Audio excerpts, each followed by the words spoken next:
And of course, the president there is overwhelmingly the favorite in terms of people's pointing up using fingers. But who are you talking to here? Are these NPP supporters or Ghanaians generally?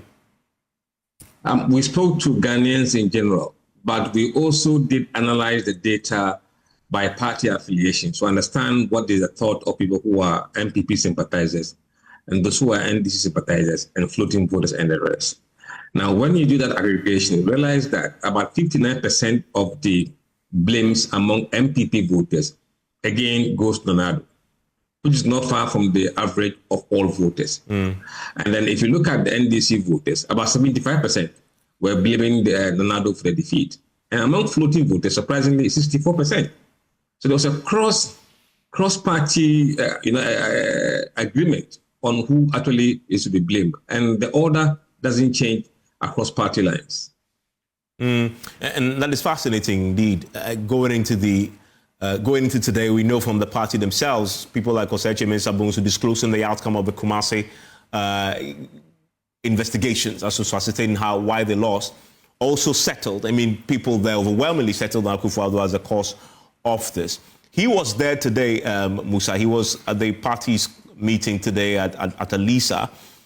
He knew going in what the outcomes will be. Of course, my good friend Harun Mohammed will not tell us and disclose, how frank it was, but we all expect that will be in the document that was presented. The party is facing a tough task now, trying to learn from the lesson, accept the recommendations, and go ahead to implement.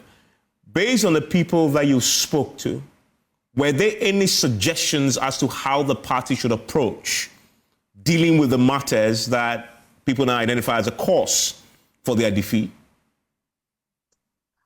I think from polling perspective, we haven't gotten that data. But while you are speaking to Ghanaians, they will be telling you their views, which may not find its way into the report. But generally and broadly, people believe that the party needs new leadership. That is a consensus among many who you've spoken to. They believe that the party needs new leadership, and the party needs to listen to the grassroots a lot more, especially when they are in government.